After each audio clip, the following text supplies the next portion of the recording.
အားလုံးပဲမင်္ဂလာပါကျွန်တော်အခု Shopmate POS software application ရဲ့အထက်မှာပါတယ်ပေါ့နော် module လေးတွေဘယ်လို function လေးတွေပါတယ်ဆိုတဲ့ဥစ္စာကိုကျွန်တော်အကြမ်းမြင်ပြပြပေးသွားမှာဖြစ်ပါတယ်အခုဒီကောင်ကတော့ဒါကျွန်တော်တို့ application ဖွင့်လိုက်တယ်ပေါ့နော်ဖွင့်လိုက်ပြီးဆိုရင်ကျွန်တော်ဒီကောင်ကိုအရင်တွေ့မယ် home ကိုအရင်တွေ့မယ်ပါတဲ့အရာတွေကကျွန်တော်တို့အပေါ်မှာဆိုလို့ရှိရင်ကျွန်တော်ထည့်ထားတာဒီမှာဆိုရင် menu bar ပါမယ် menu bar ပါမယ်ပြီးရင်ကျွန်တော်ဒီမှာ language ချိန်လို့ရတဲ့ button လေးထည့်ထားတယ်ပြီးအောက်မှာဆိုလို့ရှိရင် home ပါမယ် product ပါမယ် purchase ပါမယ် sales ပါမယ်ဒီထဲမှာ more ပေါ့နော် more ထဲမှာတော့ကျွန်တော်report နဲ့ setting နဲ့ကို more ထဲမှာပေါင်းထားတယ်ဒီ menu ထဲမှာဆိုလို့ရှိရင်ကျွန်တော်ကျန်တဲ့ဟိုသိန်းတာတို့ဒီထဲမှာ setting တို့ဘာတို့အစားဒီထဲမှာလည်း menu ထဲမှာကျွန်တော်အကုန်ပေါင်းပေးထားတယ်ပေါ့နော်ဒီကောင်အခုလောလောဆယ်မှာဆိုလို့ရှိရင် home ထဲမှာဆိုလို့ကျွန်တော်ထည့်ပေးထားတာဒီနေ့အမြတ်ဒီနေ့အယောင်ပေါ့နော်ဒီနေ့အယောင်ဒီနေ့အမြတ်တို့ပြီး total product တို့အကုန်ထည့်ပေးထားတယ်အသေးစိတ်ကိုကျွန်တော် video file တစ်ခုချင်းစီနောက် video တွေမှာရှင်းပြသွားမယ်အခုလောလောဆယ်ဒီကောင်ကိုကျွန်တော်ပြမယ်ဘတ်တော်နှိပ်တဲ့ဘာသာစကားချင်းတဲ့ဘတ်တော်နှိပ်တဲ့ကျွန်တော်မြန်မာထားလို့ရှိရင်မြန်မာလိုအကုန်ပြောင်းသွားတယ်ဒါဆိုရင်နော်အကုန်ပြောင်းသွားတယ်မြန်မာလိုအကုန်ပြောင်းသွားတယ်အဲကောင်ကျွန်တော်တို့ကအင်္ဂလိပ်ဆိုလို့ရှိရင်အင်္ဂလိပ်လိုပြောင်းမယ်ကျွန်တော် setting ထဲမှာ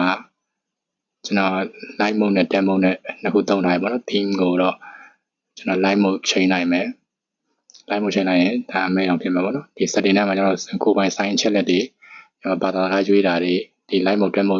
ချိန်တာတွေအကုန်လုံးငွေကြေး currency တွေအတန်ဒီ vibrate တွေ backup restore တွေအကြောင်းတွေကျွန်တော်ထည့်ပေးထားတယ်ဒါဆိုလို့ရှိရင်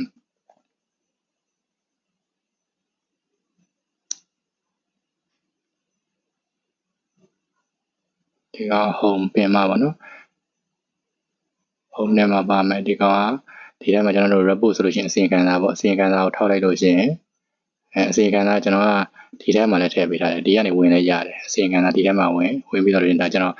ဒီမှာဆိုလို့ချင်းတစ်လချင်းစီ January February March April May June July August September October November December ပြီးတော့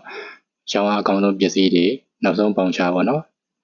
အားကြီးထည့်ပေးထားတယ်ပြီးရင်ကျွန်တော်တို့ဒါလာချုပ်အပြင်မှာကျွန်တော်နှစ်ချုပ်ပါထည့်ပေးထားတယ်today profit today sales ကတော့ကျွန်တော်ဒီနေ့ရောင်းအားတော့ဒီနေ့အမြတ်တော့ကတော့ကျွန်တော်ဒီ home ထဲမှာထည့်ပေးထားတယ်ပထမဆုံး screen ပွင့်ဝင်ခြင်းမြင်ရတဲ့အပိုင်းမှာမြင်ရမယ်ကျွန်တော်တို့ report တွေကတော့ဒီအစီရင်ခံစာထဲမှာ report ထဲမှာသွားပြီးတော့ကြည့်လို့ရှိရင်လာချုပ်တွေနှစ်ချုပ်တွေပါမယ်အသေးစိတ်ခလုတ်တစ်ခုချင်းစီမှာဘယ်လို product တွေကိုဘယ်လိုဝယ်တယ်ဘယ်လိုထည့်တယ်ဒီကုန်ပစ္စည်းဆိုတဲ့ဒီ product ထဲမှာဒီမှာဝယ်ဈေးရောင်းဈေးနော်ဝယ်တဲ့အရေးအတွက်ရောင်းတဲ့အရေးအတွက်လက်ကျန်တို့အမြတ်တို့ stock လက်ကျန်ပါမယ်အမြတ်ပါမယ်ဒါပစ္စည်းဝယ်တဲ့ company အဲ့လိုမျိုးနာမည်ထည့်လို့ရမယ်ဘာခုတ်ပါမယ်ရက်စွဲမှတ်ချက်အကုန်ပါမယ်နော်ကျွန်တော်တို့ဒီအဲထဲမှာလည်းကျွန်တော်ဒီမှာ search bar မှာလည်းပဲကျွန်တော်ကုန်ပစ္စည်းကိုဘာကုတ်သို့မဟုတ်အမည်နဲ့ရှာလို့ရတယ်နော်ကုန်ပစ္စည်းအမည်ကိုရှာလို့ရတယ်အဝယ်မှာဆိုလို့ရှိရင်လည်းကျွန်တော်တို့ဒီကနေဝယ်မယ်ဒီမှာပစ္စည်းကိုထည့်သွားလို့ရမယ်ရောင်းတယ်ဆိုလို့ရှိရင်လည်းရောင်းတဲ့ထဲမှာဒီလိုမျိုးပစ္စည်းကိုရောင်းမယ်ကျွန်တော်တို့အဝယ် history တွေအယောင် history တွေအကုန်လုံးကျွန်တော်ထည့်ပေးထားတယ်တကယ်လို့ပြန်ပြီးတော့ပြန်အပ်တာတို့ပြန်သွင်းတာတို့ဆိုလို့ရှိရင်လည်းပဲကျွန်တော် high history မှာ return ပြန်လုပ်လို့ရအောင်အဲ့ feature လေးအဲ့ function လေးထည့်ပေးထားတယ်ပေါ့နော်လောတော့ကျွန်တော်တခုပြမယ်နော်ဒါပြန်မအောင်ရောက်မယ်ဆိုလို့ရှိရင်ကျွန်တော်တို့ဝယ်မယ်ဆိုလို့ရှိရင်ကျွန်တော်တို့ company တစ်ခုကနေဝယ်မယ်ပေါ့နော်ပေးသွင်းသူကထားပါအောင် www ပေါ့ပစ္စည်းရှာရဆိုလို့ရှိရင်ပစ္စည်းကလောလောဆယ်မှာကျွန်တော်တို့ပါလဲဆိုလို့ရှိရင်ထားပါအောင် Pepsi ဝယ်တယ်ပေါ့ Pepsi ဆိုလို့ရှိရင်ဝယ်သေးရ1800နဲ့ဝယ်တယ်2000နဲ့ပြန်ရောင်းတယ်ပေါ့အရေးအတွက်က100ဝယ်လိုက်တယ်ပေါ့အဲဒါဆိုလို့ရှိရင်ကျွန်တော်တို့ဒီမှာပစ္စည်းထည့်မြည်ဆိုတဲ့အပေါင်းလေးပါတယ်ဒီကောင်လေးနော်အဲကောင်လေးကိုနှိပ်လိုက်လို့ရှိရင်ဒါ item တစ်ခုပေါ့ဒီမှာဆိုလို့ရှိရင်လာပေါ်နေပြီ1800တော့38000ကိုထပ်ပြီးတော့ဝယ်မဲ့ဥစ္စာဆိုလို့ရှိရင်ရှက်ဝယ်မယ်ဆိုလို့ရှိရင် associate ကရှက်ဝယ်သေးရဘယ်လောက်လဲ2000ထားရောင်းသေးရ2500တန်းထည့်မယ်အရေးအတွက်က100ဝယ်မယ်ပေါ့ဒါဆိုပစ္စည်းထည့်မြည်ကိုပဲထပ်ပေါင်းမယ်ဒါဆိုလို့ရှိရင် item နှစ်ခုရလာမယ် total price ကကြတော့စုစုပေါင်း800မှာ38000အဲ့ဒါကိုကျွန်တော်တို့သိမ်းမယ်ဆိုလို့ရှိရင်ဝယ်ယူမှုသိမ်းပြီပေါ့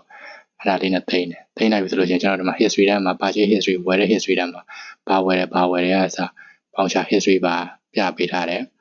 အဲ့ကောင်ကျွန်တော်တို့ဒီမှာကုန်ပစ္စည်းဘက်ကိုရွှေ့ကြည့်မယ်ဆိုလို့ရှိရင် Pepsi ရဲ့ share ကဝယ်သေးရဘယ်လောက်ရောင်းသေးရဘယ်လောက်ဝယ်ရေးအတွက်ကဘယ်လောက်ရောင်းတာတော့မထည့်ရသေးဘူးနော်လက်ကျန်က stock လက်ကျန်က100ဆို100ရှိသေးတယ်ပစ္စည်းသွင်းသူကဒီမှာရက်စွဲရဝယ်တဲ့ရက်စွဲအကုန်ထည့်ပေးထားတယ်နိုင်တွေပါပါတယ်နော်ပြီးတော့အဲ့ကောင်ကျွန်တော်တို့ရောင်းမယ်ပေါ့ရောင်းမယ်ဆိုလို့ရှိရင်ဒီအောက်ကဒီကောင်နဲ့ရောင်းအားကိုနှိပ်ပြီးသွားလို့ရှိရင်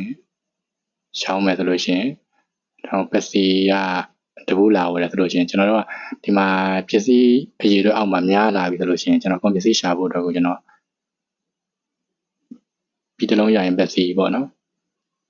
ကိုအစားတစ်လုံးရိုက်တာနဲ့အဲ့လိုမျိုးလိုချင်တဲ့ပစ္စည်းအပေါ်တင်ပေးတယ်ပေါ့နော်အဲ့လိုမျိုး system လေးထည့်ပေးထားတယ်ဒါတော့ကိုစား Pepsi ကဒီမှာအရေးအတွက်ဘယ်နှဘူးရောင်းရလဲ2ဘူးရောင်းရတယ်ဆို2ဘူးပြီးရင်ထည့်ပြီးဒါဆိုရင်အပေါ်မှာဒီမှာလာတက်နေပြီနော် Pepsi ပေါ့ပြီးရင်နောက် shake ကတဘူးရောင်းရတယ်ဆိုဒီမှာ1ထည့်ပြီးလို့ရှိရင်ဒီမှာလာတက်နေပြီနော်လာတက်နေဆိုရင်ငွေရှင်းမြီကိုနှိပ်လိုက်မယ်4000ရဲ့2500ဆိုဒီမှာ6500ဒီမှာ6500ပေါ်နေပြီနော်တိုတယ်ပါအကုန်ပေါင်းပေးထားတယ်ငွေရှင်းမြီကိုနှိပ်လိုက်မယ်နှိပ်လိုက်ပြီးတော့ကျွန်တော် sales history မှာကျွန်တော်ဒီမှာလာပြီးပြရတယ်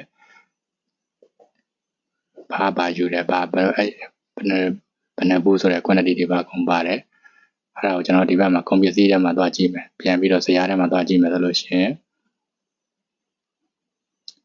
ရှောင်းတာဒီမှာ Pepsi က2ဘူးရှက်က1ဘူးရောင်းထားတယ်Pepsi 2ဘူးရှက်1ဘူးရောင်းထားတယ်ဒီဘက်မှာ stock လက်ကျန်က68ဘူးကျန်မယ်69ဘူးကျန်မယ်အမြတ်ကကြတော့Pepsi ရောင်းတာ2ဘူးရောင်းတာက400မြတ်မယ်ရှက်1ဘူးရောင်းတာ900မြတ်မယ်ပေါ့နော်ဒါမျိုးလေးထည့်ပေးထားတယ် auto အကုန်လုံးဒီဘက်မှာပင်မမှာသွားပြီးတော့ကြည့်မယ်ဆို home မှာသွားကြည့်မယ်ဆိုလို့ရှိရင်လည်းကျွန်တော်တို့ဒီမှာအကုန်ပေါ်နေပြီနော်ရှင်ဒီရောင်းက6500ရှင်ဒီအမြတ်က900ရှိတယ်ပေါ့နော်ဝယ်တဲ့ကွန်ပျူတာ item က2မျိုးကျွန်တော်တို့အကုန်လုံးပေါင်းအရေးအတွက်ပေါ့နော်ကွန်ပျူတာအရေးအတွက်ကအကုန်လုံး100ဒီဝယ်ထားဆို200ကို3ဘူးရောင်းလိုက်ရတယ်ဆို190ကျန်တယ်ပေါ့နော်ကွန်ပျူတာရဲ့အမြတ်ကဒါဒီကောင် stock လက်ကျန်နည်းနေဆိုရင်ဒီမှာလာပြီးတော့အလန်းပြမယ်ပေါ့နော်အလန်းပြမယ်အဲ့ဒါလေးပါထည့်ပေးထားတယ်အဲ့ကောင်ကကျွန်တော်တို့ဒီ report ထဲမှာသွားပြီးတော့စီရင်ခံစာထဲမှာကြည့်မယ်ဆိုလို့ရှိရင်လည်းပဲကိုကဇူလိုင်နော်ဇူလိုင်ဆိုလို့ရှိရင်ဒီမှာနော်ဇူလိုင်မှာဆိုရင်ရောင်းအား6500ရှိတယ်အမြတ်က900ဒီမှာလာပြီးတော့အော်ဒိုလာပေါ်တယ်ပြီးရင်နှစ်ချုပ်မှာလည်းပဲဒီမှာတစ်ခါတည်းပေါ်တယ်သူကတော့ daily ဒီမှာလနှစ်အကောင်လုံးကျွန်တော်တစ်ခါတည်းတွဲပေးထားတယ်နော်အကောင်လုံးအဆင်ပြေအောင်လုပ်ပေးထားတယ်ဒါအကျန်းသုံးနည်းလေးပါကျွန်တော်လာပြောပြတာနောက်ဗီဒီယိုတွေမှာကျွန်တော်ကဒီ module တစ်ခုချင်းစီခလုတ်တစ်ခုချင်းစီအသေးစိတ်ဘယ်လိုထည့်တယ်ဘယ်လိုသုံးတယ်ဘယ်လိုပြန်ရှာတယ်ဘယ်လိုပြန်ပြင်လို့ရတယ်ဘယ်လိုပြန်လုပ်လို့ရတယ်အကုန်လုံး feature တွေအကုန်လုံးကျွန်တော်ဗီဒီယိုတစ်ပုဒ်ချင်းစီမှာရှင်းပြပေးတော့မှာဖြစ်ပါတယ်အားလုံးပဲကျေးဇူးတင်ပါတယ်ခင်ဗျာ